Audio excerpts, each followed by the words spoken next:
money. It's a bank statement. Willows is deep in the red. Well, she hasn't got a doctor yet. I'm going to fix that and my financial problem. There is a small favor you could do me. Financial troubles, both past and present, force a member of Hero's crew to succumb to blackmail. In tonight's episode, Funny They All Say That. HMS Hero is engaged in a replenishment at sea when Petty Officer Willows receives bad news. His wife is ill, and he needs to fly home to take care of her. However, as we soon discover, her illness is actually compulsive shopping disorder, and she has racked up an awful lot of debt. But you've been telling lies again, and you've got me into terrible debt. But before Willows can begin setting things right, he receives a visitor who introduces himself as Commander Dick Spooner with the Directorate of Naval Security. Spooner says he is there to vet Willows as part of his application for promotion. However, the conversation quickly focuses on Willows' finances. Where's the money coming from, Willows? Oh, that's my affair. No, it's a security affair. Spooner steers the conversation to 1968, the last time Willows had to get out of debt incurred by his wife. At first, Willows claims he got the money by betting on horses, but Spooner persists, and Willows eventually confesses to having smuggled diamonds. However, Spooner claims the package he smuggled was actually heroin. Terrified, Willows follows Spooner's instructions to put his account in writing. Well, listen, will I hear from you? Yes, I'll be in touch in 2 or 3 days. In the meantime, as they say in other circumstances, don't try to leave town.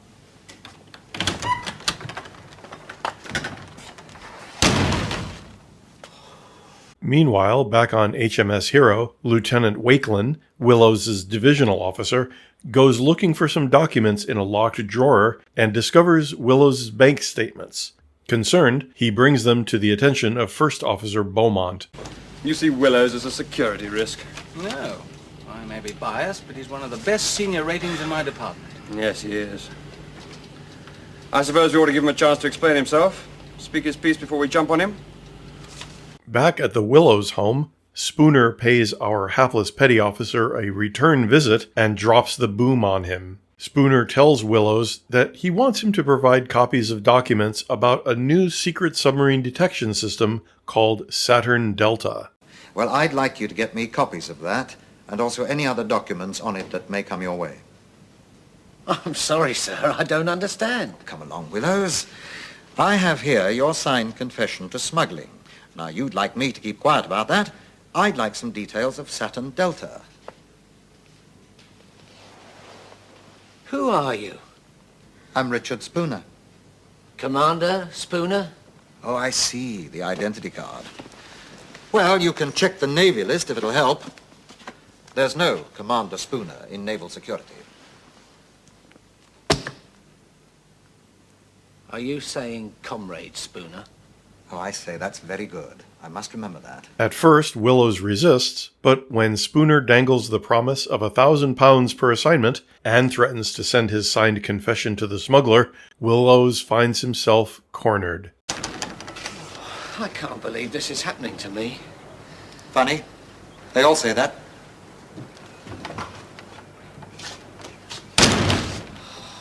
Willows returns to the ship and reports to Beaumont and lies to him about his debts being under control. Later that night, he sneaks into his office to take photos of the Saturn Delta files while Beaumont reports about Willows to Commander Nialls, who calls Willows in and proceeds to ream both of them new assholes for their cavalier attitude toward security. After Nialls sends an urgent message to Whitehall, Willows' wife gets another visitor.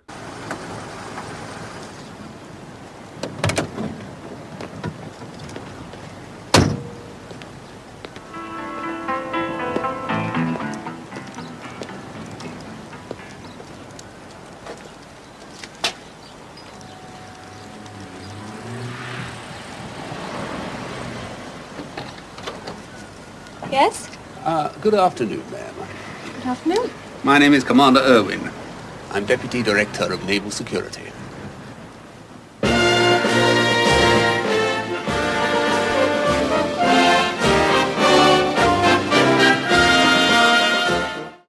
Funny They All Say That is a meditation on tradecraft. Spooner, if that is his real name, does an efficient job of turning Willows. First, Spooner exposes Willows' vulnerability, then makes Willows feel indebted to him, and then, finally, traps him in a corner with no way out. The drama is enhanced by compelling performances from two veteran television actors, Frederick Yeager as Spooner and Tony Selby as Willows.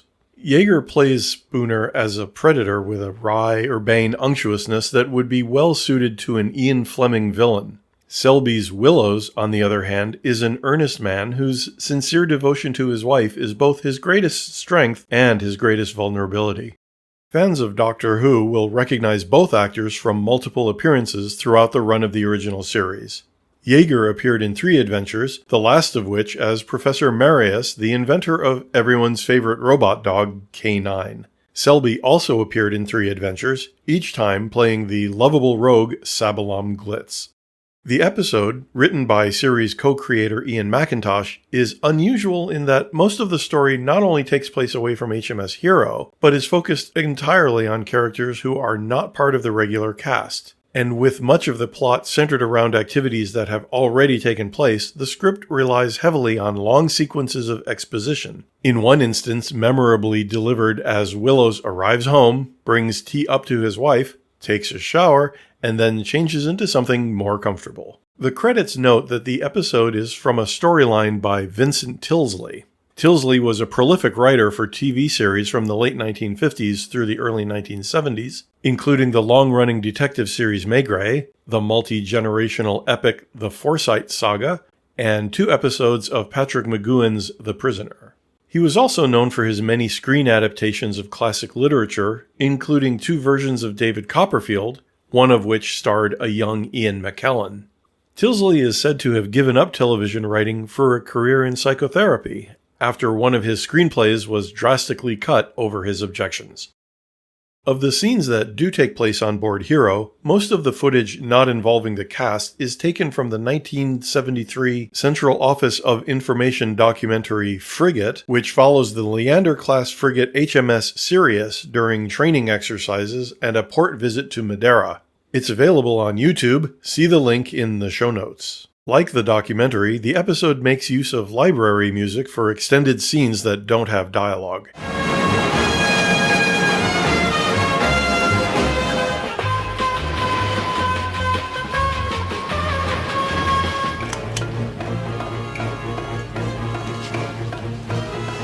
One interesting bit of trivia, 5 years after this episode aired, both Frederick Yeager and Donald Burton starred in the 6-part series The Doom Bolt Chase, in which Burton once again plays the commander of a Royal Navy ship. In the series, Yeager plays a Royal Navy officer who defends Burton's character after he rams a fishing boat for no apparent reason, and thereby hangs a tail.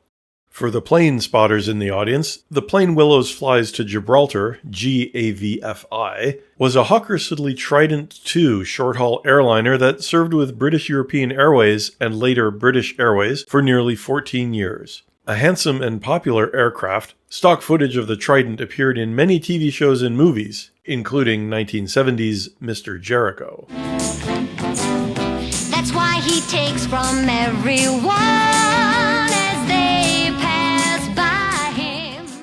As tightly written as the episode's script is, it does leave a couple of intriguing loose ends.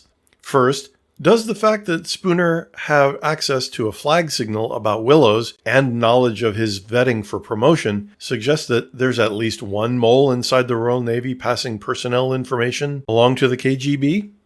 And second, it's left ambiguous as to whether Willows followed his wife's advice and called the police. Maybe he did, and went ahead with taking the photos to ensure that his contact would be caught red-handed, and Spooner eventually arrested. I'd certainly like to think our poor befuddled petty officer writer finally decided to do the right thing. In the next episode, a petty officer on HMS Hero is blackmailed into handing over classified intelligence to a Soviet agent after... Wait, hold on a second.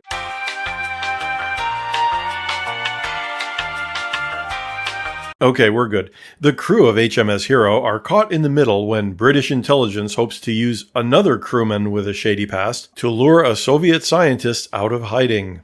That's next time on Did Somebody Say Frigate?